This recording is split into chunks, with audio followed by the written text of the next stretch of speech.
उपवास चटणी, लसूण चटणी, ठेचा हे अशा 200 ग्रॅमच्या पॅकमध्ये येतात. हे फ्रोझन फॉर्मॅटमध्ये असतात. तुम्हाला या चटण्या जेव्हा रिफिल करायच्या असतील तेव्हा हे पॅकेट डीप फ्रीझरमध्ये काढून नॉर्मल टेम्परेचरला आणायचं आहे आणि हे या रिफिल कंटेनरमध्ये डिझायर्ड क्वांटिटी भरून घ्यायची आहे. उरलेला पॅक सील करून परत डीप फ्रीझरमध्ये ठेवायचं आहे. हे कंटेनर साध्या फ्रीजमध्ये ठेवायचे आहेत.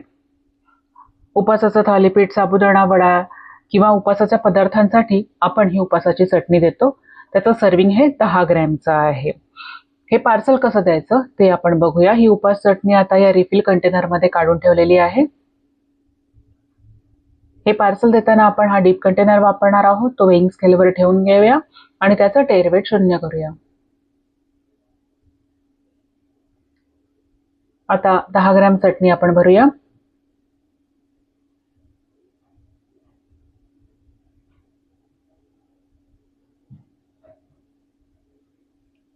हा डीप कंटेनर लॉक करायचा आहे.